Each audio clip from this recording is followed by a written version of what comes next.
Hola, ¿qué tal? Bienvenidos a un nuevo podcast. En el día de hoy hablaremos primero de todo de la cuarta y quinta misión de Starship, que ya está en la vuelta de esquina, y sobre todo el futuro de todas estas misiones que ya lo ha revelado SpaceX. Hablaremos también del nuevo Redmi Turbo 3, un terminal de gama media alta con precio de gama baja, pero que es súper interesante. Y hablaremos del proyecto The Line, la ciudad vertical y de 170 kilómetros de Arabia Saudita, que de momento está que podría no ocurrir. Vamos con la intro y comenzamos a hablar de todos estos nuevos temas.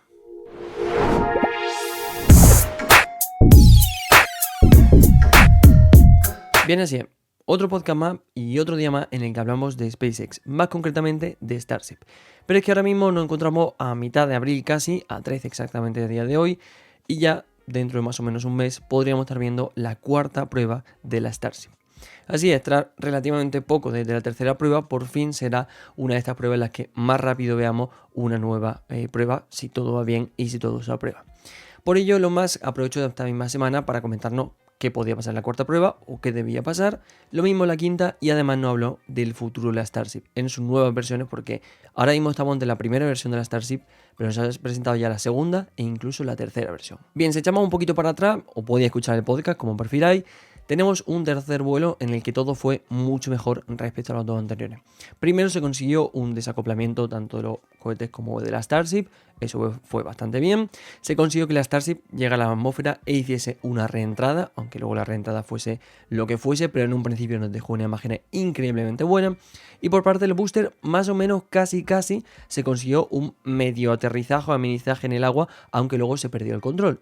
Pues bien, todo eso fue una tercera misión muy complicada, muy exitosa y muy épica. Ahora nos acercamos a la cuarta misión a mitad de mayo, no hay fecha concreta todavía, ya que debemos de tener dos cosas. Primero, la aprobación de la FAA y segundo, la ventana de vuelo que le den. Es decir, el día y hora exactamente en las que pueda SpaceX pues volar su cuarta prueba de la Starship, ¿no? Bien, en este caso es interesante porque Elon Musk ha revelado que, como digo, pues se espera que a mitad de mayo pase esa cuarta misión, y esa cuarta misión o esa cuarta prueba, mejor dicho, va a ser muy interesante porque relativamente no va a haber mucho cambio, va a ser muy similar a la tercera, pero esta vez se espera que pasen dos cosas.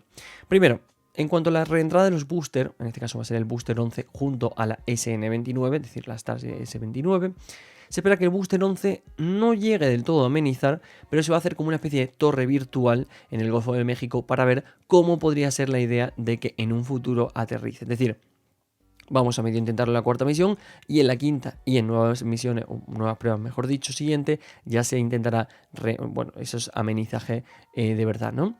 Con lo cual, primero tenemos por un lado que quieren intentar al menos que el booster 11 pueda medio aterrizar, y por otro lado que haya una reentrada mucho mejor por parte de la Starship, intentando conseguir que al menos pues lo que es la entrada a la atmósfera se pueda conseguir. Todo eso suena muy sencillo comparado con todo lo que han hecho, pero evidentemente son las partes, podríamos decir que son de las partes más complejas de toda esta prueba, ¿no? Pero bien, la cuarta misión se trata de eso, la quinta misión ya sería afianzar todo mucho más, pero SpaceX ya tiene la vista, ya no solo en esta Starship, en estas pruebas que está haciendo, sino la vista en lo que es el futuro. Bien, junto a todas estas misiones nos presentó la Starship V2 y V3. Ahora mismo, las Starship que vamos a hacer pruebas, que vamos a volar, destruir, lo que sea, son las Starship V1 o versión 1. Es decir, para SpaceX, lo peor de lo peor que pueden hacer. Es decir, ahora mismo, comparado con la Starship V2 o la V3, la Starship V1, que es la que nosotros vemos que tan épica nos parece, a ellos les parece una mínima cosa comparado con lo que tienen pensado en un futuro. Bien, nos han hablado de que antes, incluso de comentar, os voy a comentar, no he puesto muchos datos sobre combustible, sobre empuje, sobre... no he puesto muchísimos datos sobre todas estas cosas, sí que he puesto los datos de altura para que veáis una comparación en cómo van a cambiar la Starship V2 y la V3. Bien, ahora mismo la Starship actualmente que vemos salir volando tiene una altura de 121,3 metros. La siguiente versión que veremos relativamente próximamente tendrá una altura de 124,4 metros. Pero es que la Starship V3, que ya será mucho más allá en el futuro, pero que sea realmente con una versión mucho más definitiva y mucho mejor, tendrá una altura de 150 metros de altura. Si ahora mismo la Starship nos parece grande, imaginaos la Starship V3 con sus 150 metros. Va a ser algo totalmente increíble. Pero para poder llegar a ese Starship V3 y para que todo vaya bien, se han puesto 4 principales misiones. 4 cosas que son muy importantes en SpaceX y que van a definir totalmente cómo van a ser las misiones de este sentido. Tenemos por un lado recuperación y reutilización. Como sabemos, SpaceX es una de estas empresas aeroespaciales que sobre todo lo que más hace es recoger sus cohetes para poder utilizarlos en nuevas misiones. Eso le permite dos cosas. Primero, una rapidez en cuanto a nuevos lanzamientos, es decir, el tiempo de espera, el tiempo de uso, etcétera, es mucho más reducido. Y por otro lado, a nivel económico es mucho más barato. No es lo mismo reutilizar un cohete que acabas de tirar y traerlo a tener que fabricar un nuevo cohete. Con lo cual, lo primero y primordial, y lo que vamos a ver en estas siguientes misiones, es intentar recuperar ambas partes. Ya no solo los 33 cohetes del booster, en este caso el booster 11, sino también intentar, en un futuro un poco más allá lejano, recuperar también la Starship, para así al recuperar ambas partes poder seguir utilizándola de forma mucho más rápida. Por otro lado tenemos la expansión y mejora de sus dos instalaciones de Starbase y Cabo Cañaveral. Esto viene a que quieren instalar una cosa que se llaman los... ¿cómo eran? Tengo por aquí apuntado, las torres Mechazilla. Bien, las torres Mechazilla básicamente consiste en, imaginaos que el booster 11 está llegando después de haberse separado de la etapa, etcétera, y está a punto de aterrizar. Pues bien, lo que se quiere es que haya una especie de brazos que puedan coger ese cohete y como pararlo y ponerlo pues ya listo en la plataforma de lanzamiento para que solo sea ponerle una Starship y seguir volando y utilizándolo. Bien, es una cosa compleja que todavía se tiene que probar, pero se quiere ir avanzando y mejorando ambas instalaciones. Tercero, por otro lado, es el aumento de fabricación de las propias Starships. Se espera que a un medio plazo, es decir, de aquí a, pongamos, 3-4 años, se pueda fabricar una Starship al día. O sea, ya es increíble, pero a largo plazo, de aquí a cuando más o menos ya haya una base lunar e incluso algo más en Marte, una especie de mini base, lo que sea, se espera hacer 1000 Starship al año. O sea, estamos hablando de casi en torno a 3 Starship al día. O sea, mientras hago yo este podcast, lo subo, lo edito, etcétera, se habría fabricado en ese momento casi una Starship entera.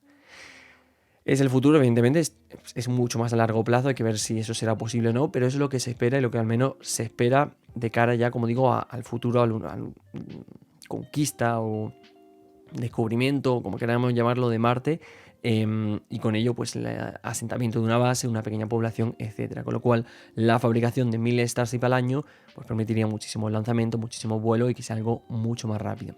Y por último, lo más importante, la Starship como tal, aunque sean muy grandes y vayan ahora a ir creciendo, vayan a tener más empuje, más fuerza, sean más altas y además vayan a tener más combustible, Marte sigue estando bastante lejos. Para ello necesitan hacer unas Starship cisterna o Starship gasolineras, como queráis llamarlo, que básicamente estén en la órbita, estén en la Luna o donde sea, para que cuando la Starship salga pueda volver a echar combustible y ya echar hacia la Luna o hacia Marte.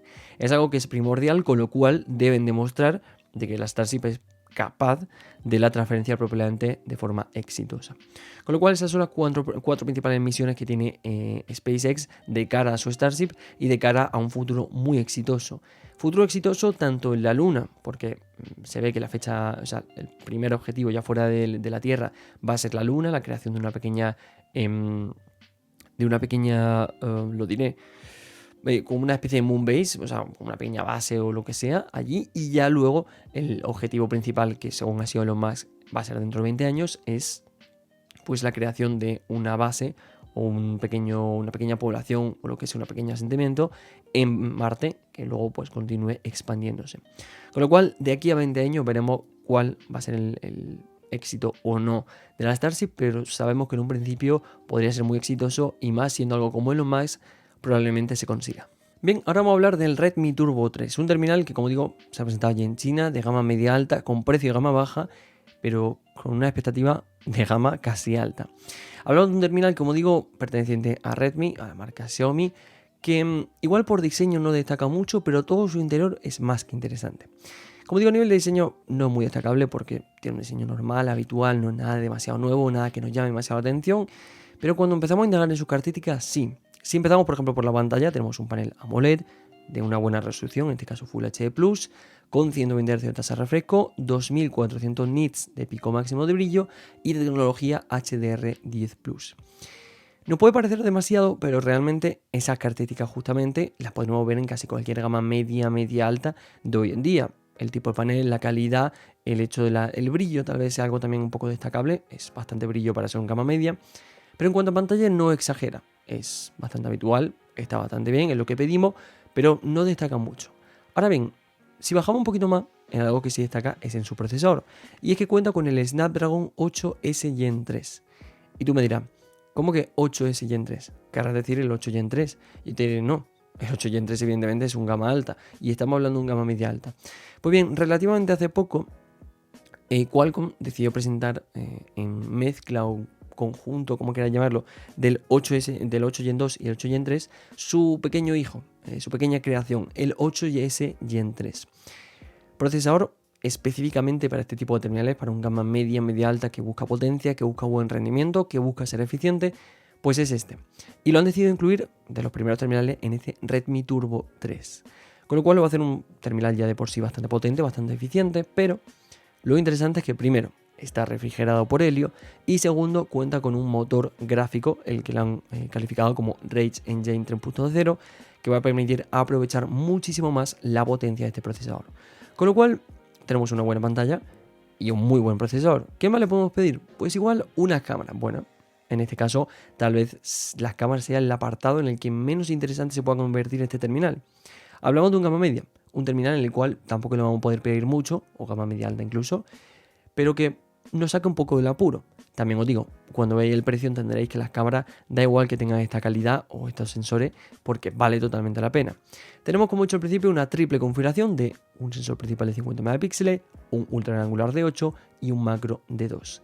Probablemente el macro sea lo que menos sirva, estará ahí un poco de pega. Ese ultra angular lo utilizaremos un 5% de las ocasiones y el 95% del resto de veces que vayamos a utilizar la cámara, pues utilizaremos evidentemente ese sensor de 50 megapíxeles.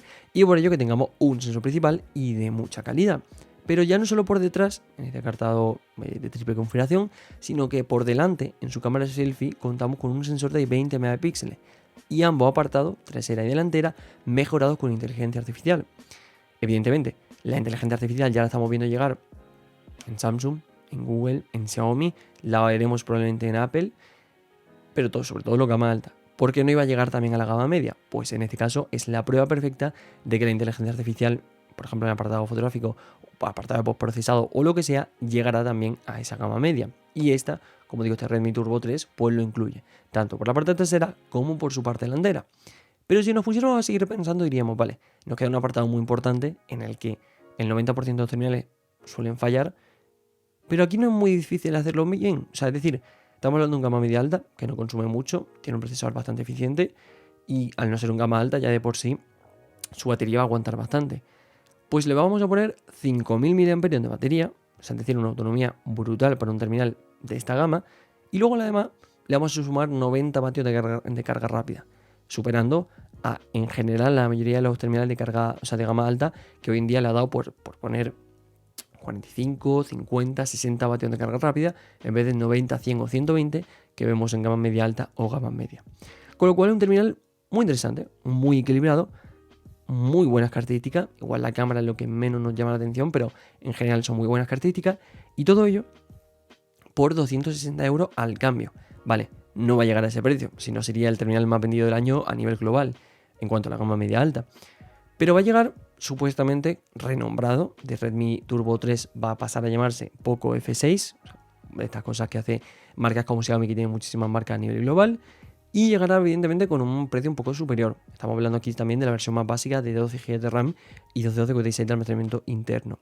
Pero eso no le quita que pongamos si va a llegar por 350 euros, por ponerle una gran subida de casi 100 euros, sigue siendo un terminal muy interesante, sigue siendo un terminal muy eficiente, sigue siendo un terminal muy potente y sigue siendo de lo más interesante que podemos encontrar actualmente en el mercado de la gama media alta.